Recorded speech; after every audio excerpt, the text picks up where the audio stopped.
Hey, Sean and Alex here with Restoration Fitness. We want to get you off to the right start this year, and I just want to talk to you about a couple things that we use with our clients to get them the best results possible from their fitness program. So everybody that comes into our studio, we give them a Kickstart guidebook, and in the guidebook there are several tools that we use to help people get off to the right start. A lot of times people start trying to figure out what their goals are and identifying those. What we really want to do is help to identify what the obstacles are that are stopping you from achieving your goals. So if you can really identify areas in the place of work, family, social, other, and some of those things, it will really help you start to figure out what might have stopped you last year from achieving the goals that you want. Alex, do you have any tips on some things that people can do to help them achieve their goals? Yes, I think the biggest limitation people have with achieving their goals is having a plan to get there. And oftentimes people say, I want to get in shape, but there's no plan, and it's like a wish, if you will. If there's no plan to execute it and little steps to get there, then it's probably going to fizzle out by the first 2 months of the year or so. Yeah, and I think that's a great point. So also, in our guidebook that we give our clients, what we do is we go and we try to break down goals. So we look at goals. If somebody wants to lose 50 or 100 pounds, we got to break that down into maybe a 6 or a 12-month time frame and bring it down from there to maybe 1 month at a time. So in our toolkit here, in our book, so we have a goal sheet, and on the goal sheet we look at the goal for the month, and then we break down specific action steps for that goal, looking both at exercise as well as nutrition. So if we can focus on the actions, that's going to help with the execution. I think that's probably the place that people fail at the most, is being able to execute the things that they want so they can achieve the goals they set out for. Agreed. Do you agree with that, Alex? I agree with that very much. Yeah, do you want to interject anything else as it relates to that as far as goal setting and breaking them down into smaller chunks? Yes, I think an important part of goal setting is the visualization of visualizing yourself at that place where you want to be. Let's say you want to lose 30 pounds. You have to actually think about what it's going to look like when you're there, and then you're going to think about the steps to get there. So week 1, what am I eating? What am I going to eat for the week? Right. Meal prep and having your food, knowing what you're going to eat in advance, I think that's extremely beneficial, because if you just do it all on the fly, you're more likely to fall victim to the stresses of daily life and of things that get in the way, versus if you have a plan set beforehand, you're more likely to execute that plan. Absolutely. So planning and preparing is really key to that whole execution. So really the takeaway is goal setting is critically important to achieving your goals, but if you don't have the breakdown of how you're going to execute that to achieve the goals that you want, you're likely not going to get there. So the key is having the right tools in place to break those pieces down into smaller parts, so now it's digestible, and saying, okay, I have to get to the grocery store this week, or okay, I'm going to work out 3 times this week for 45 minutes.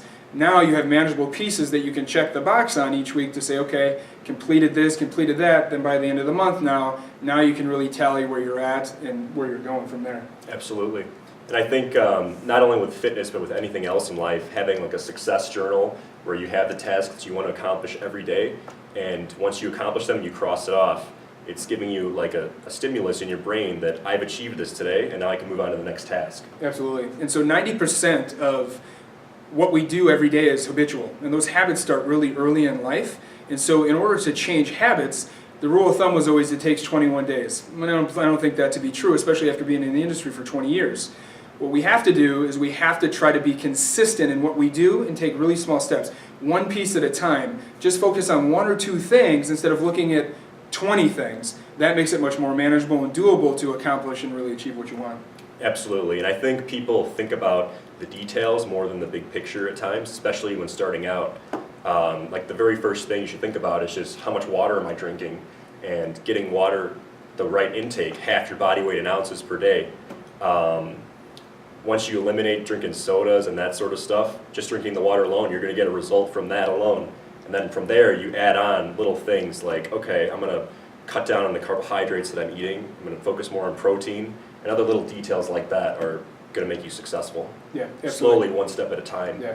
And let's face it, I think accountability is probably the biggest piece too, because it's easy. People start the new year, they get started, they get going on the right foot, then their kid gets sick, or they stay at work late, or something comes up, or they forgot they're going to take their kids to the movies, whatever it might be. There's always things that can come up that stop you in your tracks. Consistency is the most important thing to achieving the results that you want, and consistency takes time to build in, but that is also a habit, and it's a skill that you have to develop.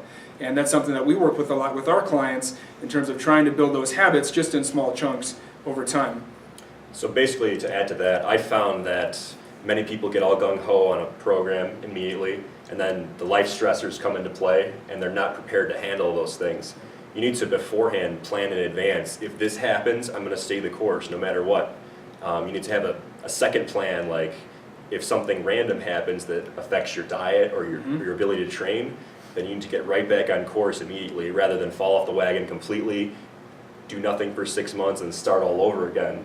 Absolutely. Consistency is the key. Consistency is the key. And that builds a cycle in itself. You know, when people go on diets, that's a cycle. Cyclically, you go on a diet, you lose a bit of weight, and then you fall off for whatever the reason might be, and then you start it again. And that actually breaks down your metabolism and slows down any progress you might make. So if you can just take it and be in the moment, take it one moment at a time, and just focus on, okay, one meal never made me fat or got me overweight. It's the thoughts, feelings, and emotions that are attached to that meal or to that moment that resulted in the behavior that led to the moment that you're in now. And that became a cycle for you. So that's what we want to try to do, is try to break that cycle, and that's really what we work on a lot too with our clients. Absolutely. And emotional eating is a thing that a lot of clients struggle with. And that's another thing you have to be prepared. You're going to have cravings potentially. You're going to have days where you don't want to eat what you should be eating. And you have to power through the low tides and make it happen.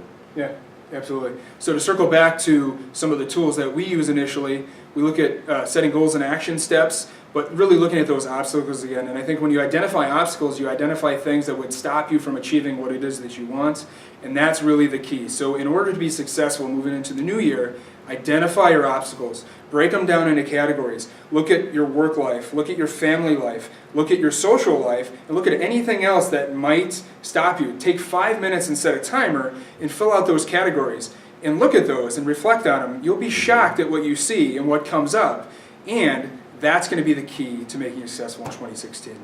Alex, I'm going to leave it at that. If you have anything else you want to interject, go ahead. Absolutely. I wanted to add to that piece. Psychologically, that's going to be what makes or breaks you. It's all up here. It's all in the mind.